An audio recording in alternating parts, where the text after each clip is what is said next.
vamos a hablar con Cintia Silva, quien es abogada del caso, ya que este caso es histórico por ser el primer caso colectivo en Perú y en Sudamérica en el que las violaciones sexuales han sido consideradas delitos de lesa humanidad debido al contexto del conflicto en el que se dieron, ¿no? En la sentencia también se ha resaltado que estas acciones no fueron individuales o aisladas, sino un ataque sistemático y generalizado del ejército hacia las adolescentes y mujeres mantinas. Ya tenemos conexión a la abogada Cintia Silva del caso Manta. Estimada doctora Silva, muy buenos días, bienvenida a ANP Radio, la voz vibrante del Perú. Muy buenos días, gracias por la entrevista, precisamente para compartirles esta preocupante situación en relación a un caso emblemático como es el de Manta. Así es, estimada doctora. Quería que tal vez nos pueda dar un contexto general para quienes quizá no han escuchado bien o no tienen los detalles claros sobre este caso, de qué trató, en qué años fueron exactamente, cuántas son las víctimas, todo ello, por favor. Claro, bueno, el caso Manta es uno de los casos del conflicto armado interno en el país entre el 80 y el 2000. Se cometieron numerosas violaciones a derechos humanos de personas con características particulares ya identificadas por la Comisión de la Verdad y Reconciliación, mujeres, en este caso, mujeres indígenas, campesinas, pobres, quechohablantes, ¿no? que fueron sometidas a violaciones sexuales. En el caso de la comunidad de Manta, que fue documentado además como un caso colectivo ocurrido en una comunidad y que en esa comunidad fue masivo y sistemático, es decir, organizado como un plan estatal de respuesta, de combate a la subversión, ¿no? En el país. Una respuesta, por supuesto, basada eh, en una serie de violaciones de derechos humanos, ¿no? Totalmente validadas por los órganos de poder de gobierno en ese entonces. Este caso, luego de 40 años, pues recibió un viso de justicia a través de la sentencia que se dictó el 19 de junio del 2024. 40 años después de ocurridos los hechos, violaciones sexuales, como les decía, que se cometieron tanto en las casas como en el campo y también en las bases militares a las que las mujeres adolescentes, en el caso de nuestras patrocinadas, tenían que acudir, estaban obligadas a acudir a la base militar a buscar a sus familiares o a pedir salvoconductos, permisos para trasladarse de su comunidad a las otras comunidades o salir incluso de Manta, ¿no? En esos casos que ellas no denunciaron de inmediato porque por supuesto no había a quién pedir auxilio, las autoridades eran las que violaban, ¿no? Las autoridades llamadas a proteger a estas mujeres, a esta comunidad, eran quienes cometían estas graves violaciones de derechos humanos y eso se vio desde incluso que llegaron a la comunidad aterrorizando a quienes habitaban en la misma, ¿no? Instalando sus bases militares y generando pues un estado de zozobra y de terror permanente.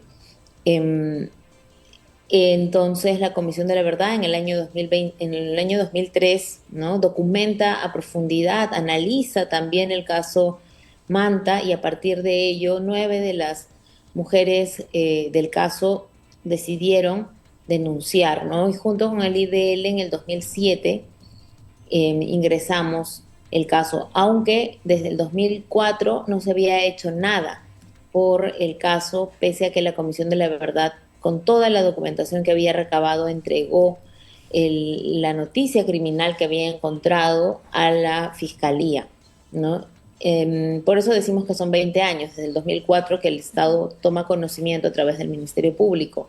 20 años después entonces de haber las mujeres hablado de lo que les había pasado, reciben esta sentencia que reconoce además que lo que ellas clamaban, ¿no? Y decían que les había pasado era verdad, que es uno de los estigmas más grandes que ellas han vivido durante estas décadas, ¿no? Que no se les creía, se les responsabilizaba incluso por parte de la propia comunidad, porque el daño que ha generado esta forma de gobernar desde las violaciones sexuales, esa forma de combatir el crimen desde las violaciones sexuales, fue que se rompiera el tejido comunitario, ¿no? Y eso es un daño adicional al que por supuesto generan las violaciones sexuales en este caso en las mujeres.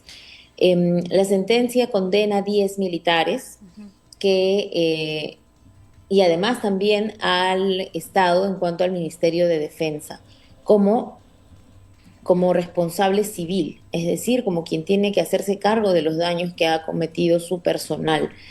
Y, y pues reconoce que esto ha sido una política de Estado. Y en ese sentido, como se ha señalado, pues es una sentencia muy importante porque devela cuál es la forma de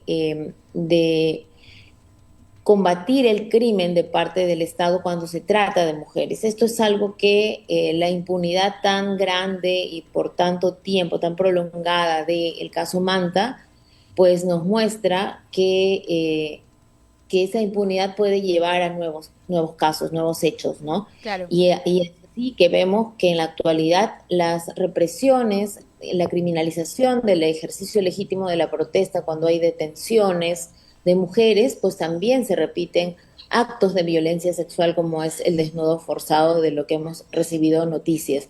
Tanto en las protestas del 2020 como en las protestas del 2023 hubo esas prácticas. Claro, ahora, Entonces, según la Comisión de la Verdad y la Reconciliación, como dato, ¿no? El 83% de estos casos de violencia sexual durante el conflicto armado interno fueron perpetrados por miembros de las Fuerzas Armadas. Estamos ante un escenario, doctora Silva, de una reiterada postergación, como ya lo hemos mencionado, ¿no? Y quiero saber si es que esto tal vez, o sea, ¿qué argumentos oficiales ha dado el Poder Judicial para justificar estas suspensiones? pues es lamentable porque la indolencia es inmensa, ¿no? En el primer caso, el del 17 de julio, las mujeres también vinieron desde sus lugares de residencia en distintos puntos del país, ¿no? Llegaron y lo que se les dijo en realidad es que se suspendía la audiencia el mismo día. Estas audiencias son convocadas con días de anticipación, pero lo que dicen es que la hora y el link lo van a mandar el día anterior. En ese caso, el 17 de julio, el mismo día, las mujeres estuvieron desde las 7 de la mañana esperando la audiencia. Hemos estado comunicándonos y nos comunican como pasadas las 9 de la mañana que se iba a suspender, que ese día no había audiencia, sin ninguna explicación. Y ahora, en noviembre, pues lo que nos señalan es que no estaban las actas con las transcripciones completas de las audiencias de juicio oral. Cuando hay, digamos, una audiencia de juicio oral, hay un registro, ¿no? Y ese registro audiovisual es de grabado y se queda en las actas, pues con la de grabación completa. Esto es aprobado en cada siguiente audiencia respecto del acta de la audiencia anterior y con ello pues se queda en el expediente.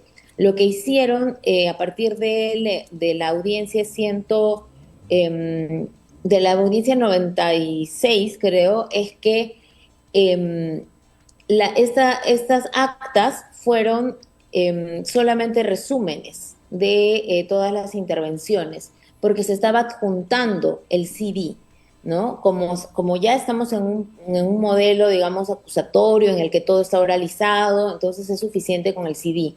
Pero en un exceso de formalismo y peor aún estando a más de un año de la emisión de la sentencia, casi un año y medio después de la sentencia, se en realidad sostienen en que tienen que mantener esa formalidad y piden que la sala que emitió la sentencia entregue las actas totalmente degrabadas. Son como 60 audiencias y nosotros lo que estamos exigiendo es que le den una solución inmediata. No consideramos que estando los CDs sea pues indispensable, aun cuando la regla del Código de Procedimientos Penales, ¿no?, establezca que las actas deben estar transcritas en su totalidad. siendo que los CDs están en el expediente, estos son los que contienen la información, ¿no? Y se puede visualizar, porque además son audiencias en línea que se han Claro. grabado, así como se graban todos los programas en YouTube ahora, ¿no? Con todas las plataformas que ya existen. Entonces, nosotros lo que denunciamos es que se ponga por encima del acceso a justicia, que ya está por demás demorado, excedido en el plazo razonable, se superponga este tipo de formalidades que privan a las mujeres de lo que sería en este caso, ya que se declare firme una sentencia condenatoria que les ha costado décadas conseguir, ¿no? Ya una de las mujeres ha fallecido esperando esta sentencia, es una de nuestras patrocinadas y ella vino el 8 de marzo, el Día de la Mujer del 2024, vino junto con las otras dos patrocinadas a exigirle a los jueces que sean más céleres, que sean más diligentes en su trabajo pues de dar término ya al juicio y poder pronunciarse sobre el fondo. Estos jueces, pues recién emitieron sentencia en junio y nuestra patrocinada falleció en mayo. Están cada vez Claro. mayores y pues ellas están también pasando por una situación de desaliento porque ven cómo es que hay fuerzas políticas, autoridades en la actualidad que están buscando la impunidad de estos casos y Así tienen es. temor de que eso que han logrado pues se pierda por juegos de poder, por pactos que en este momento tienen como principal interés garantizar impunidad para estos casos, porque Exactamente. son también referentes de cómo están actuando en la actualidad, ¿no? Exactamente, doctora Silva. Muy buenos días. Ese tema tan importante, ¿no? De que las víctimas vean que no se está haciendo nada, cómo estarán también emocionalmente. A mí me surge la duda, ¿qué consecuencias puede tener este escenario para el sistema de justicia, ¿no? La postergación reiterada de un caso que ya es declarado como de lesa humanidad. Sí, efectivamente. Además son los casos sobre los cuales se busca impunidad. Claramente, tenemos la ley del 2014, ¿no? Que puso en riesgo lo que luego fue la condena, ¿no? En realidad, la condena se pronuncia, ya la sentencia condenatoria se pronuncia sobre la inaplicabilidad de esa ley que buscaba la impunidad por prescripción. Y claro, como ahora el Congreso ha visto que el Poder Judicial está actuando conforme a sus obligaciones, porque no se pueden aplicar este tipo de figuras para delitos internacionales, crímenes de lesa humanidad, pues lo que ha hecho es aprobar una nueva ley, que es la ley de amnistía, ¿no? Para perdonar del todo delitos que tienen este nivel de gravedad, ¿no? Pero además que sobre los cuales no hay ningún reconocimiento mínimo de parte de los perpetradores, ¿no?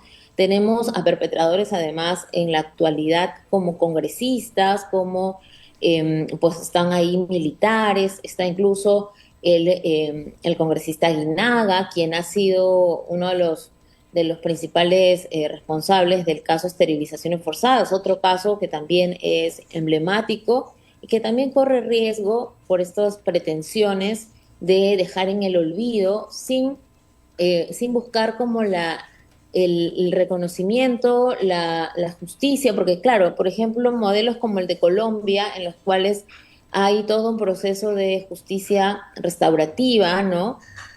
Que pasa por un proceso de justicia transicional, que tiene como base el reconocimiento de los hechos. Uno no perdona, no se puede perdonar los delitos que no se reconocen por parte del perpetrador.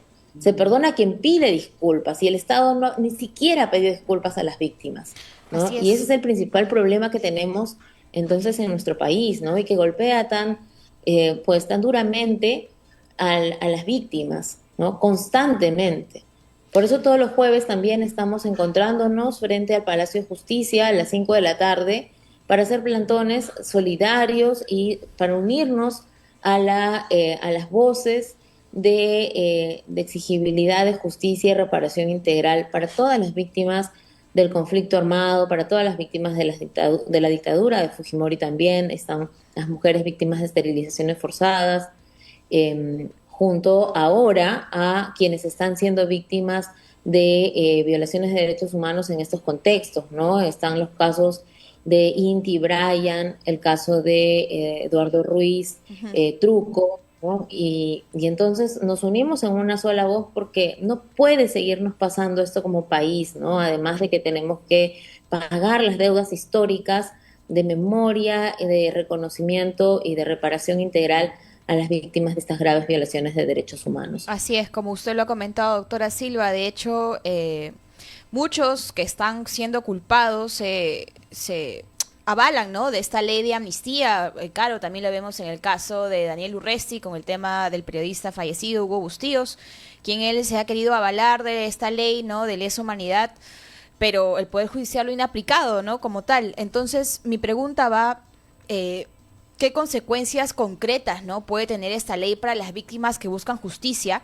Y sobre el trabajo de las organizaciones que apoyan estos casos de violaciones a derechos humanos, ¿no?, como por ejemplo la Coordinadora Nacional de Derechos Humanos. Tenemos en cuenta que la ley APSI quiere pues afectar ¿no?, el trabajo que realizan estas organizaciones que acompañan legalmente a los sobrevivientes, a las sobrevivientes. ¿Usted Mm. qué tipo de reparaciones considera que deberían recibir, en este caso en específico, las mujeres del caso Manta, que como usted lo ha dicho, llevan décadas buscando justicia, tienen todo este esfuerzo de venir desde Huancavelica a Lima para que al final se termine postergando? Como usted ya lo mencionó, una de ellas ya falleció esperando la justicia, pero ¿qué tipo de reparaciones deberían recibir ellas en específico según los estándares internacionales? Sí, en principio muchas gracias por mencionar también todos estos antecedentes, porque lo que vemos es una política de destrucción de la memoria histórica y de dejar en indefensión absoluta a las víctimas, ¿no? Y en ese sentido vemos cómo es que, pues, estas leyes de amnistía, además que quiero puntualizar también el hecho de que el mensaje de impunidad en este momento está instalado de raíz en nuestro país, ¿no? En el sentido de que denuncias de violación que incluso se han realizado en contra del propio presidente se han visto frustradas, no porque se haya hecho una investigación profunda que pues excluya la responsabilidad penal, sino más bien por intervenciones muy sospechosas de un fiscal de la nación que está vinculado a la red de corrupción más grande conocida en nuestro país, ¿no? El Cuellos Blancos. Entonces eso también es un mensaje muy grande, junto con lo cual, pues una ley APSI nos amarra las manos o busca intimidarnos en cuanto al ejercicio de la defensa. Y lo ha dicho la Corte Interamericana en el caso, primero que en ninguno, en el caso de Celia Ramos, esterilizaciones forzadas, que sería una represalia y que se está privando a las víctimas de su derecho a defensa de elegir a su abogado o sea, libremente, ¿no? Porque claro, se les dice que vayan a buscar a otros abogados a los cuales tienen que pagar o los que el Estado les brinda, y el Estado en realidad el, es más bien quien está siendo juzgado, ¿no? Estaríamos poniéndolas en manos de quienes han ejercido estas violaciones de derechos humanos. Entonces, están en total indefensión. ¿Cuáles serían reparaciones entonces idóneas, integrales en principio, ¿no? Pues aquellas que partan por el reconocimiento del país, porque ya no vamos a lograr que pues agresores, exmilitares, que se han pasado todo el juicio negando estas violaciones sexuales, que se han pasado todo el juicio más bien hablando de relaciones consentidas, de relaciones de pareja, relaciones sentimentales, versiones que ofenden profundamente a las víctimas, ¿no? Entonces no vamos a conseguir reconocimiento de ellos, pero sí Claro. disculpas públicas de parte del Estado, una reparación también que transforme las raíces de lo que llevó a estas violaciones sexuales como respuesta del Estado, ¿no? En Exacto. lugar de proteger, el Estado viola. Y eso es lo que tenemos que empezar pues, a, a Corregir. revertir. ¿no? Hay A que corregir corregir, eso, porque, exactamente, claro, doctora Silva. los mensajes también son muy fuertes. Quienes nos gobiernan, ya lo hemos dicho respecto de el actual presidente, pero también tenemos al presidente de la Junta Nacional de Justicia, quien nombra, evalúa a estos otros jueces fiscales, ¿no? Y es un presidente de la Junta que es agresor declarado, sentenciado, ¿no? Exactamente. Entonces, el mensaje de la impunidad es muy grande. Esto tiene que revertirse, estos patrones discriminatorios, ¿no? Machistas, clasistas y profundamente racistas, tienen que transformarse. Y para eso, pues todos los fundamentalismos y las posturas antiderechos tienen que salir del gobierno, porque de Claro. otro modo nos va a seguir pasando lo que vivimos ahora, que es que están quitando el enfoque de género. Ayer han aprobado una ley que pues modifica la ley de igualdad de oportunidades, y en lugar de mejorarla, que tenía varios pendientes esa ley, lo que han hecho es hacer que retroceda incluso en eso mínimo, que bueno, no hay ningún efecto en realidad de que se apruebe, ningún efecto válido de que se apruebe una ley de igualdad de oportunidades que regresione en los derechos, Doctora porque Silva, están todavía pues vigentes la Constitución y los tratados internacionales que por lo menos protegen o buscan esa garantía de nuestros ujú. derechos. Doctora Silva, disculpe que la corte. Yo quisiera que por favor nos comente cuál es el paso siguiente en esta situación de segunda suspensión. Como bien está mencionando, realmente es bastante lamentable que el gobierno pues no le preste las atenciones a estos casos y que cree estas leyes que quieren generar la impunidad en toda esta gente que, bueno, prácticamente no van a obtener justicia, ¿no? Realmente es muy lamentable porque las víctimas son las que más sufren y como bien menciona, este caso ya lleva 40 años, quién sabe cuántos casos más registrados y sin registrar. Entonces, nosotros quisiéramos saber, y también para que la audiencia lo tenga en cuenta, cuál es el siguiente paso que se tendría que dar después de este proceso de suspensión que se está queriendo dar en el caso Manta. Sí, solo decir que este es un caso referente de casi 6.000 que están registrados en el Registro Único de Víctimas del Plan Integral de Reparaciones. ¿Cuál es el paso siguiente? La Corte Suprema ya ofició a la Corte Superior para que transcriban estos videos, ¿no? En realidad, la transcripción tiene que ser tomada de manera pues urgente, y con esa alerta es que ha sido mandada. Nosotras hemos exigido que así sea. Lo que sigue es que se vuelva a programar otra audiencia cuando ya se tenga toda la, digamos, la transcripción, las actas, las más de 60 actas eh, ya completas. El hecho es que esto podría tomar meses y ya nos lo anticiparon. Para nosotras, por mucho que haya una formalidad propia del antiguo modelo, no es necesario que haya una transcripción total, porque muchos de los cuestionamientos incluso que están pesando sobre la sentencia pueden no estar en esas actas. Entonces va más allá de lo razonable exigir una formalidad que lo que hace es entorpecer y pues distanciar aún más esta vista de la causa, a lo que nos va a llevar es a una evaluación de la sentencia por parte de la Suprema y un pronunciamiento, esperamos, en relación a la confirmación de la condena y pues el establecimiento de las penas y reparaciones acordes con la gravedad de esos delitos que se ha declarado como cometidos.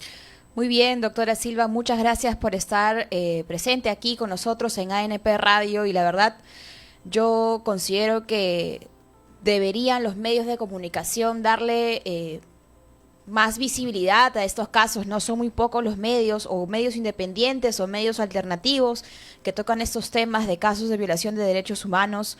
Yo creo que deberíamos aportar, ¿no? Porque hay una gran falta de indignación social frente a este tipo de casos. El caso Manta, si bien es cierto, hay muy poca gente que lo tiene en cuenta, muy poca gente que sabe del caso como tal, y creo que nosotros como medios de comunicación tenemos esa responsabilidad, ¿no?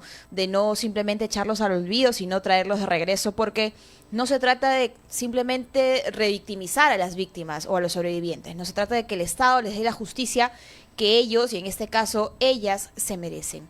Muchas gracias por estar aquí para ANP Radio, la voz vibrante del Perú.